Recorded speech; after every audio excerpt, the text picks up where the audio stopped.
got a new congressional year here starting. Dynamics have changed a little bit. How do you anticipate things are going to go over the next couple of years? Well, I'm very hopeful. Given the fact we've seen a little bit of an uptick in the economy, we've got a long way to go. We've seen a little bit of an uptick. I think that opens a window for some more bipartisan efforts, particularly as it relates to areas where there's an opportunity for more high-skill, high-wage jobs. What would be your areas of focus, I guess, obviously highways? What are things you want? Transportation will be at the top of my list because during the Recovery Act, I authored the Build America Bonds program. And people said, oh, that may be a modest success. We sold $181 billion worth of Build America bonds in a year and a half. So there's a big market for the private sector to invest in transportation. So I think that will be one area. Second area will be tax reform. You know, Oregon, especially, we're a small business state overwhelmingly.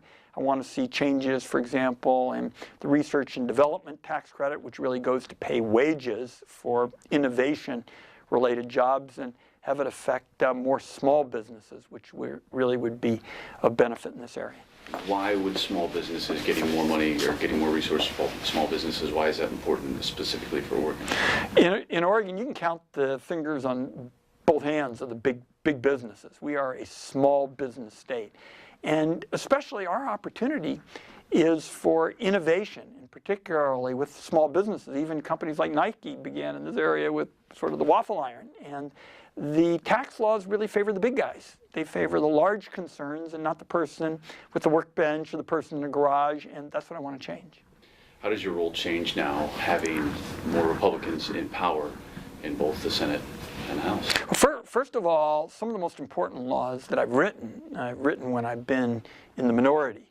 For example, the Internet Tax Freedom Bill, which limits taxes on electronic commerce, and that's also important to a lot of small businesses in this area. I wrote, when I was in the minority, the Timber Payments Law, which has brought Oregon about $2.5 billion over the period since 1998 when I wrote the law. I wrote it when the ratios between the Democrats and Republicans were very close. So some of the most important laws I've written for our state, I actually wrote when I was in the minority. So then how does your tactics change when you have to work in the minority as opposed to being working? Well, obviously you'd rather set the agenda, which is what the majority gets to do. But nobody has the 60 votes you need in the United States Senate to tell the other side what to do.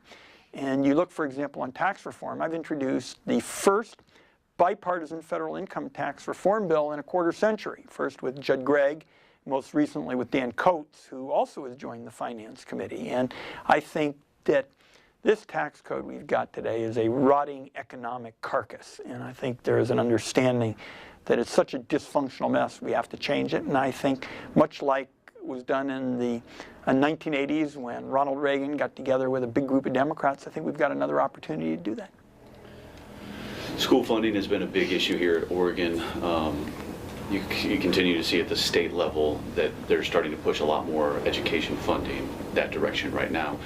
Do you see anything in the pipelines from the federal side where they're trying to keep? Well, one of the reasons I feel so strongly about the Timber Payments Law, it's called the Secure Rural Schools Act, which I wrote in 1998. A big chunk of that money goes for rural education. And from the standpoint of Oregon, the $2.5 billion it's brought to our state, it goes for schools and roads and law enforcement. That really is a top priority for the Oregon congressional delegation in terms of funds for rural schools. I think there need to be other changes as well, particularly in what's called the Leave No Child Behind Act, where we get rid of some of the bureaucracy and red tape and really concentrate on getting excellence in the classroom and more personal time with students. You've had several town halls now over the last week or so. What has been kind of your opinion of how those have gone? What are the questions people are asking for? They've been very good, and the questions have been overwhelmingly about domestic policy, particularly the economy and quality of life. I've had 6 town meetings as of this afternoon here in the last few days, and I think we've had a couple of questions about ISIS, none about Iran, none about Cuba, really very few foreign policy questions, and I think it reflects what I'm going to talk about tomorrow in Portland at the statewide business summit. I think when you want to sum up the economic challenge for Oregon in 2015, it's about getting bigger paychecks for working class families.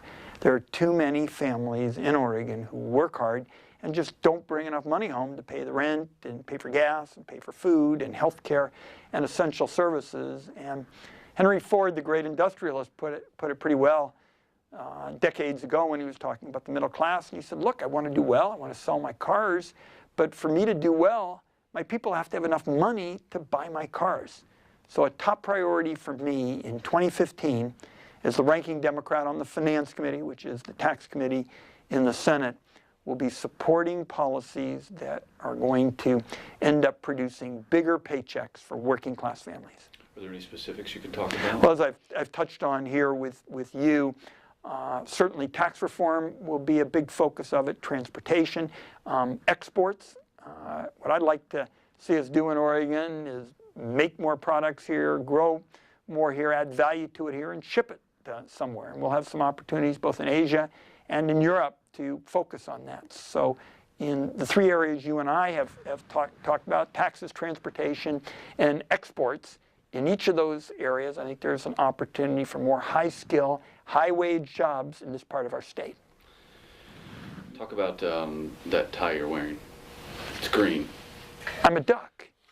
I'm very proud to be a duck, and we're all so excited about the championship. And what I like so much about this team, and I went to school on a basketball scholarship, and I was dreaming of playing in the pros, and it's a pretty ridiculous idea because I was too small, and I made up for it by being really slow. So I've always had an interest in college sports, and what I like so much about the team is these are just classy individuals, really good guys. Mark Helfrich went to school with one of our staffers, and so we're all just really excited about the game coming up in a few days. All right, so there's going to be excitement, I would imagine, when you go back to D.C. here in a few days. When it opens, congressional session opens, what do you do, though, being a duck, and the national championship just a few days away? Do you? Well, I've already talked to the senior senator from Ohio, and we haven't set the terms yet, and got to figure out the congressional ethics laws, but we'll have a friendly wager. You put in any thought into what you're going to put up? I haven't yet. I'm kind of soliciting input from Oregonians about how we deal with a matter of such sensitive national import.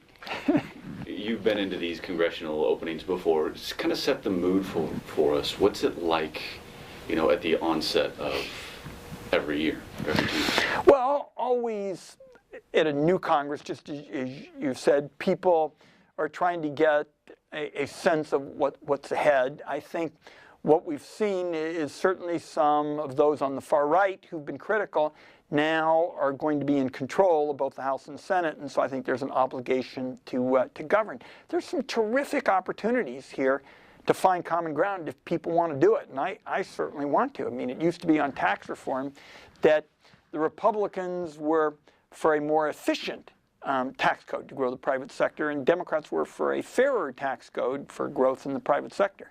I happen to be for both, and right now the tax system isn't producing either, and our country's suffering. So there's some good opportunities for finding common ground and dealing with big issues. I want to do a couple random topics here. Yeah. Marijuana, obviously, it's legalized here in Oregon now. It's still illegal on the federal level? Is there anything that you guys have talked about as far as yes. Legal? Here's where we are, because there are a number of kind of issues relating to the federal government and where we are in this period between now and July 1, which is the date when our law goes into effect. First, I think the federal government has got to explain some of the positions that it's taken with respect to, health care and, in effect, saying on the scheduling, issue that marijuana is more addictive than, cocaine. That raises questions with citizens here at home wanting to know what's the federal government's evidence for it and the like. So I think we've got to get to the bottom of the scheduling of drugs kind of question. I think in terms of federal law enforcement policy, obviously the recreational use should not be the priority, but the focus ought to be on the cartels and the people who are making big money on drugs. And then finally, There's some nuts and bolts implementation, questions with respect to whether kids are going to, get pot and food and cookies and, the like and get sick. And I want to see some more clarity from the federal government on that. So probably those three areas are all relevant to the federal position with respect to our going forward as the marijuana law is implemented. Do you anticipate that that will be something that is taken up here soon, or is that not even? Well, I'm already pressing for answers now. So, the marijuana law is going into effect in July, and we need to move on getting those answers and getting them quickly. Give us an update on the status of the Coast Guard. I know they extended it out a year. What kind of talks have you had for further past that, if at all? Where are we at?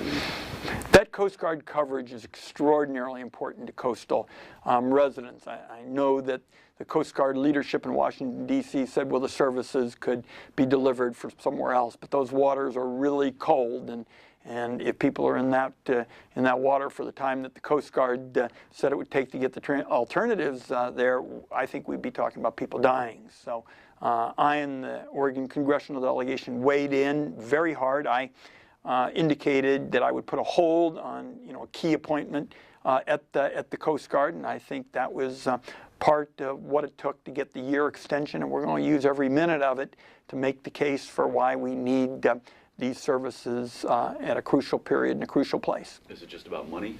Is that really what this boils down to? It's about choices, and I know that the Coast Guard in particular was making this argument that somehow it would be possible to serve the community in alternative ways, and it's just not. So it's about choices, it's about priorities, and it's about making sure that the Oregon coast isn't in effect just shunted aside. Who ultimately is the hierarchy there? Who makes? Well, the Coast Guard, makes decisions with respect to its budget, but ultimately they're accountable to the Congress, and I'm going to use all my tools as our most longstanding, federal official to make sure that we extend it after this year. I would assume that most Coast Guard states would. Well, we've had a good alliance with South Carolina and others, and there are other states that are similarly affected, and we'll try to make common cause. But you're asked what's behind it. It's about budget choices. ONC lands anyway, any more money in that direction? Well, the agenda with respect to timber-dependent communities is twofold. One, we got to get the harvest up in a sustainable way, and the legislation that I have proposed, according to the federal land agencies, would double the harvest in a sustainable way for years and years to come. And then we have to have the safety net bill, which I wrote in 1998. It's brought our state $2.5 billion, and I'll be pushing very hard until we get both of them passed.